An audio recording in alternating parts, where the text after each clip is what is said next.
करत असताना अचानकपणे माझ्या जगाच्या मालकाच्या डोळ्यातून अश्रूच्या धारा वाहिल्या। वाक्य ऐका का वाहिल्या? जगाचा मालक सुद्धा जर कुठे रडत असेल ना महाराज, तर तो केवळ वात्सल्य प्रेमामध्ये रडत असेल। माझ्या जगाचा मालक रडत होता। देवकीला वाटू लागलं मी आजपर्यंत याला सांभाळला नाही, मी केवळ जन्म दिला, मी वाढवलं नाही, मला काहीच माहित नाही हा काय खातो, कसा राहतो, काय स्वभाव आहे मला काही माहित नाही। पण योगायोगानं एका ठिकाणी माझा जगाचा मालक रडत होता।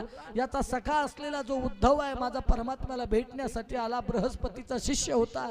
देवकी मातेला विचारलं मा भगवान कुठे आहेत, कुठे आहेत? त्यावेळेस देवकीनं सांगितलं म्हणे उद्धवा एक काम करशील उद्धव, अरे तुझा मालक तुझा तू मित्र म्हणतोय ना तो कन्हैया रडतोय रे बाबा। का रडतोय मा मला माहित नाही, पण ज्यावेळेस उद्धवजी माझ्या कन्हैयाच्या जवळ येतात ना, कन्हैया एकांतामध्ये बसलेले होते, डोळ्यातून अश्रूच्या धारा वाहत होत्या। आज उद्धवजी माझ्या कन्हैयाला विचारतात हे कणवा सांगणारे कणवा का रडतोय तू कणवा? कन्हैयानं उद्धवाला अंकात